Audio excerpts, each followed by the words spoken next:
Hello everyone, my name is Brian Grealish, and each year more hunters are injured from falls than firearms, with tree stand accidents making up about half of hunting injuries in the U.S. Thousands suffer serious injuries, and some falls, even from as low as 8 feet, can be fatal. This highlights the importance of climbing safety. Today we'll explore how simple steps like using a safety harness and proper equipment can prevent many of these accidents. I have over 20 years of hunting experience, mostly in the western U.S., and since about 3 years ago I moved to the East Coast and started my elevated hunting journey. I also have about 12 years of experience with climbing towers and telephone poles professionally, and I want to bridge the gap between those two worlds. First, I want to start with an overview of the equipment that I use. What I have in front of me are my climbing steps. These are what attach to the tree and allow me to get to the elevation that I want to hunt at. Once I get to the elevation, I attach to this platform. This is what my feet stay on and what supports most of my body weight. What keeps me secure to the tree is this saddle. This is essentially a body harness. And I have a linesman rope and a tether that attach to this and keeps me secure to the tree. So those two ropes, my linesman rope is right here, and then my tether is right here. Having these two security ropes is extremely important and not negotiable. You need two, that way if you need to maneuver around an object or something on the tree, you can stay attached to the tree the entire time. What makes saddle hunting one of the safest forms of hunting is you have the ability to stay attached the entire time. You never become disconnected to the tree. Then that way if there's a fall, you never fall more than a couple feet. Wow, this equipment does not cover everything you might want. It covers the basics. Now I'm going to go into inspecting your gear. All of your gear needs to be inspected every day that you go out. You don't need to do something in-depth or thorough. You just need to do a quick visual inspection and make sure nothing looks out of shape or crazy, or make sure nothing's going to fail on you that day. And then at the very least, you also need to do an inspection at the beginning of your season, and then probably, depending on how much you use it, periodically, maybe once a quarter, once a month, depending on how often you're out there hunting.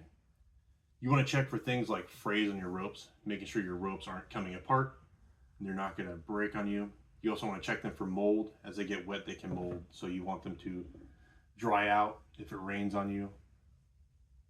On your harness, you also want to inspect this for any tears. You want to inspect the stitching, make sure the stitching is good. Then the metallic objects like your platform and your climbing sticks, you're going to make sure there's no rust and these aren't getting distorted and bent out of shape. My next topic, I want to do a deep dive into carabiners. So as I climb professionally, we have to follow OSHA standards. OSHA standard 1910.140 covers carabiners, and specifically carabiners must be self-locking. And what I mean by that is, on this carabiner, this is what you see most people use. This has a screw type gate that secures the gate closed, and this can be forgotten to be screwed closed. And this is only rated to its full weight once the gate is all the way closed. I have also seen these rattle loose and these just spin down, and then the gate's not secure, which creates a huge hazard. This gate pops open on you in the wrong way. It could be a tragic accident there waiting to happen. So this is what I recommend people using. This self-closes, and it takes 2 actions to open it. So you have to push this up, twist it, and then it'll open. And then once you let that go, it self-locks. And that way you can't accidentally forget to close it. It's not going to come loose on you while you're climbing. Something else to follow while you're using carabiners is that whatever configuration you have your equipment attached, you should never have 2 carabiners attached to each other. This can damage your carabiners and cause excessive wear on them and premature failure.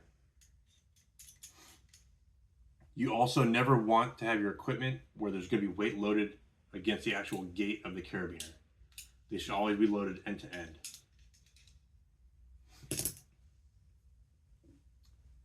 So for my last topic, I want to cover just a couple climbing basics. While you're climbing, you want to maintain 3 points of contact. What I mean is you're going to use your 4 limbs to climb on the tree. Only one limb can come off at a time until your arm or your foot is secure on the next step. Then you can move the next one up. The other thing is you never want to climb with gear in your hands. This is my bow here, and climbing with this can be a huge hazard. You're not going to be able to securely hold onto the step. Instead, a better solution is to use some kind of tether. That way you can leave it on the ground, and once you get up to your hunting elevation, you can securely pull it up to where you're at. So as we've seen, the greatest danger many hunters face isn't wild game or the use of firearms. It's the risk of falling. With thousands of injuries and many fatalities each year, climbing safety can no longer be treated as an afterthought. By taking simple but crucial steps like inspecting your ropes, using the proper equipment, and never climbing while carrying gear, we can prevent the kinds of accidents that turn a peaceful hunt into a life-changing tragedy. So the next time you head into the woods, remember, hunting smart means climbing safe. Your life and your legacy are worth that extra moment of caution.